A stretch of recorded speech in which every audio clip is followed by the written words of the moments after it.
الحمد لله رب العالمين والصلاة والسلام على سيد المرسلين أما بعد فأعوذ بالله من الشيطان الرجيم بسم الله الرحمن الرحيم.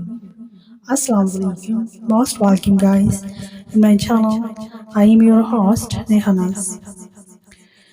آج ہم پھر ایک بہت ہی زیادہ بہترین ٹاپک کے ساتھ حاضر ہیں، اور ہم جس میں یہاں ڈسکس کرنے والے ہیں وہ تخلیقی کائنات ہے کہ کائنات کب تخلیق ہوئی، سب میں پہلے کسے بنایا گیا، اور اللہ تعالیٰ نے کس چیز کو سب میں پہلے بنایا، اور کیا تھا اس دنیا میں، دنیا کے ہونے سے پہلے کیا تھا، اور انسان کی تخلیق کب ہوئی، اور آدم علیہ السلام کی تخلیق کب ہوئی، اور زمین و آسمان کو کب بنایا گیا، یہ پوری دنیا کتنے دن میں قائم ہوئی۔ اس طرح کے بہت سے سوالات کے جوابات آپ کو اس ویڈیو میں مل جائیں گے، اور ہمیں جاننا بھی چاہیے تخلیقی کائنات کی کہانی، اور قرآن و سنت کے مطابق آج ہم اس کو یہاں ڈسکس کرنے والے ہیں۔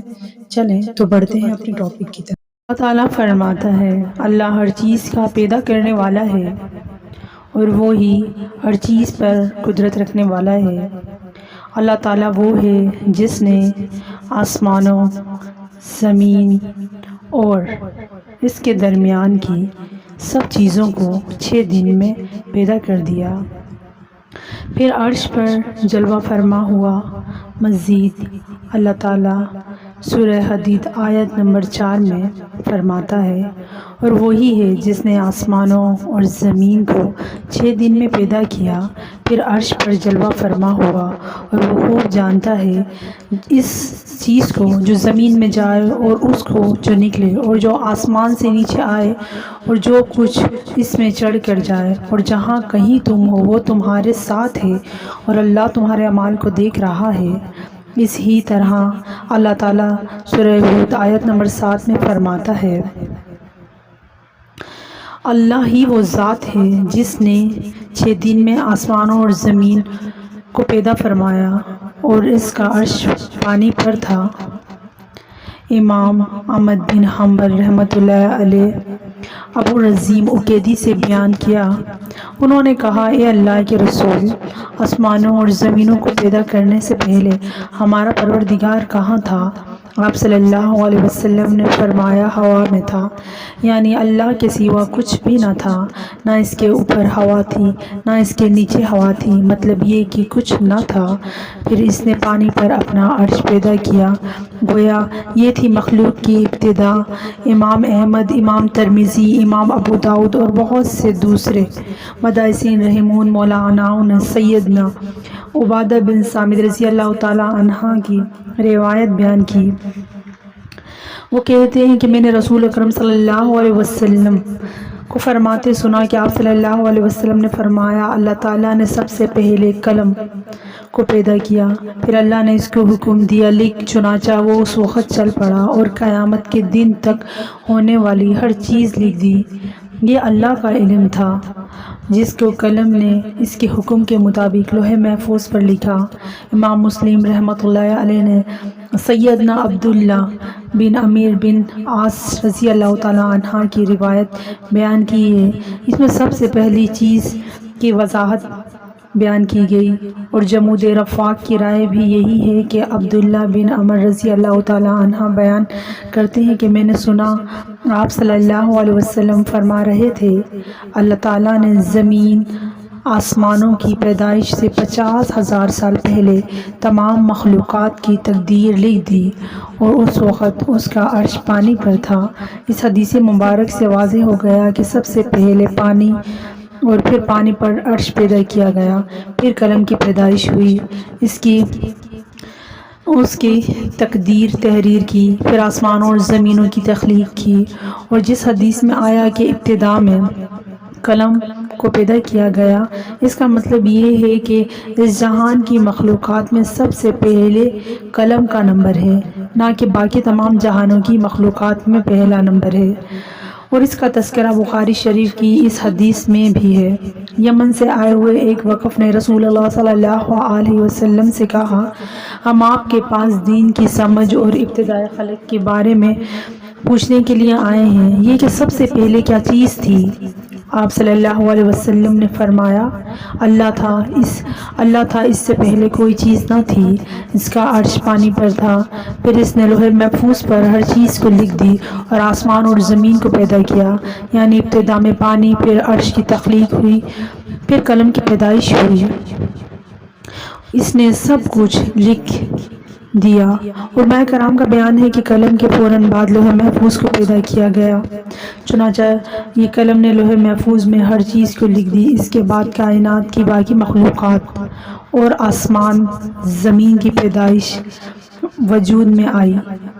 آسمان اور زمین کی مخلوقات کی ترکیب کیا ہے، اس بارے میں امام مسلم رحمۃ اللہ علیہ نے سیدنا ابو ہریرہ کی روایت پیش کی ہے۔ وہ کہتے ہیں نبی اکرم صلی اللہ علیہ وسلم نے میرا ہاتھ پکڑا اور فرمایا اللہ تعالیٰ نے ہفتے کے دن مٹی کو پیدا کیا، اتوار کے دن زمین میں پہاڑ، پیر کے دن درخت، منگل کے دن تکالیف، مسائل، جراثیم اور بیماریاں، بدھ کے دن نور، جمعرات کے دن زمین میں چوپایوں کو پھیلا دیا اور تمام مخلوقات میں جمعے کے دن کی آخری گھڑی یعنی عصر سے رات کے درمیان میں آدم علیہ السلام کو پیدا کیا۔ مطلب یہ کہ جن مخلوقات کی تخلیق ہوئی ان میں سب سے آخری انسان ہے۔ اس حدیث میں مختلف حالات کی وضاحت سے بیان کیا گیا، اس سے بخوبی پتہ چل گیا کہ ابتدائی مخلوق کی ترکیب کیا تھی۔ اس سے آخری نمبر آدم علیہ السلام کا تھا، سب سے آخری نمبر آدم علیہ السلام کا تھا، جبکہ آدم علیہ السلام نسل انسانی میں سب سے پہلے انسان، تمام انسانوں کے باپ، انسانوں سے پہلے فرشتے جن پیدا ہو چکے تھے۔ صاحب عقل مخلوقات میں سب سے پہلے نمبر فرشتے کا، دوسرا نمبر جنوں کا اور آخری نمبر انسانوں کا ہے۔ فرشتوں کا اصل ٹھکانہ آسمان ہے۔ اللہ تعالیٰ سورۃ السورہ آیت نمبر 5 میں فرماتا ہے قریب ہے کہ آسمان اپنے اوپر سے پھٹ پڑے اور تمام فرشتے اپنے رب کی تسبیح اور تحمید بیان کر رہے ہیں اور زمین والوں کے لیے استغفار کر رہے ہیں۔ خبردار اللہ تعالیٰ معاف کرنے والا، رحمت کرنے والا ہے۔ مسلم شریف میں ہے کہ سیدنا عائشہ صدیقہ سے روایت ہے کہ نبی اکرم صلی اللہ علیہ وسلم نے فرمایا فرشتوں کو نور سے پیدا کیا اور جنوں کو آگ سے پیدا کیا گیا اور آدم علیہ السلام کو اس چیز سے پیدا کیا گیا جو تمہارے لیے یہ بیان کر دی گئی، یعنی مٹی سے۔ فرشتوں کی تخلیق کے بعد جنوں کو پیدا کیا گیا، جنوں کو بھی انسانوں سے پہلے پیدا کیا گیا تھا، جیسا کہ اللہ تعالیٰ سورہ ہجر آیت نمبر 27 میں فرماتا ہے اور اس سے پہلے جنات کو ہم نے لوح والی آگ سے پیدا کیا۔ جنات کے بارے میں بہت زیادہ آیات اور حدیث موجود ہیں۔ اللہ تعالیٰ فرماتا ہے جنات کو آگ کے شعلے سے پیدا کیا گیا۔ مارچ آگ کے بھڑکتے ہوئے کنارے کو کہتے ہیں، گویا جنوں کو آگ کی جڑ سے نہیں بلکہ آگ کے شعلے کے کنارے سے پیدا کیا گیا۔ قرآن مجید میں اللہ تعالیٰ نے ابلیس شیطان کا قول نقل کیا ہے تو نے مجھے آگ سے پیدا کیا۔ اسی طرح پہلے بھی بیان ہو چکا ہے کہ اللہ تعالیٰ نے فرمایا اور اس سے پہلے جنات کو ہم نے لوح والی آگ سے پیدا کیا۔ یہ ہے جنات کی اصل اور بنیاد۔ ابلیس ملعون بھی جنات میں سے ہے اور اس مسئلے میں کسی کو تردد یا شبہ نہیں ہونا چاہیے کیونکہ اس کے لیے قرآن مجید میں بھی ہے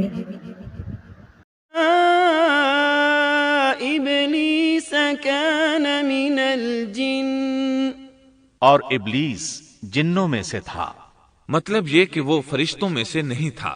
امام حسن بصری رحمۃ اللہ علیہ فرماتے ہیں پلک جھپکنے کے برابر بھی فرشتوں کے جنس میں شامل نہیں ہوا اور نہ ہی وہ کبھی فرشتوں میں شمار ہوا ہے، وہ جنات میں سے ہے کیونکہ اس نے خود اقرار کیا تھا کہ اے اللہ تو نے مجھے آگ سے پیدا کیا۔ خلقتنی من نار، اے اللہ تو نے مجھے آگ سے پیدا کیا ہے۔ اگر یہ فرشتہ ہوتا تو کہتا کہ تو نے مجھے نور سے پیدا کیا ہے۔ اسی طرح ابلیس کا جن ہونا روز روشن کی طرح آیا ہے۔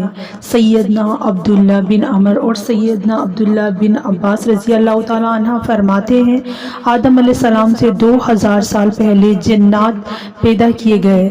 وہ ہماری اس زمین پر رہائش پذیر تھے۔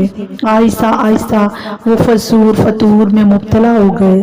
جب وہ فتنہ فساد میں حد سے بڑھ گئے، ناحق خون بہانے لگے، تو اللہ تعالیٰ نے ان کی طرف فرشتوں کا عظیم لشکر بھیجا۔ اس نے جنات کی زبردست مار دھائی ہوئی۔ اس مار کا آرائی میں فرشتوں نے جنات کو تہس نہس کر دیا اور وہ سمندروں کے جزیروں میں پناہ لینے پر مجبور ہو گئے۔ زمین کے ہر برائے اعظم سے انہیں ضلع وطن کر دیا گیا، چنانچہ آج تک ان کا مقصد یہی جزیرے اور عظیم مراکز ہیں۔ یہ واقعہ آدم علیہ السلام کی تخلیق سے پہلے ہو چکا ہے۔ حدیث مبارک میں ہے کہ ابلیس معلوم کا ایک تخت ہے اور وہ تمام جنات کا سردار اور حکمران ہے۔ اس کا شاہی تخت پانی پر ہے، اگرچہ اس کی متعین جگہ ہمیں معلوم نہیں۔ آج کی ویڈیو اچھی لگی ہو تو کائنڈلی لائک کریے گا، آگے شیئر کریے گا، اور ویڈیو دیکھنے کے لیے بہت بہت شکریہ، جزاک اللہ۔ اپنی دعاؤں میں اپنی بہن کو بھی یاد رکھیے گا۔ نیکسٹ ویڈیو میں پھر ملیں گے انشاءاللہ تعالیٰ کوئی اچھی معلومات کے ساتھ۔ جب تک کے لیے اللہ حافظ۔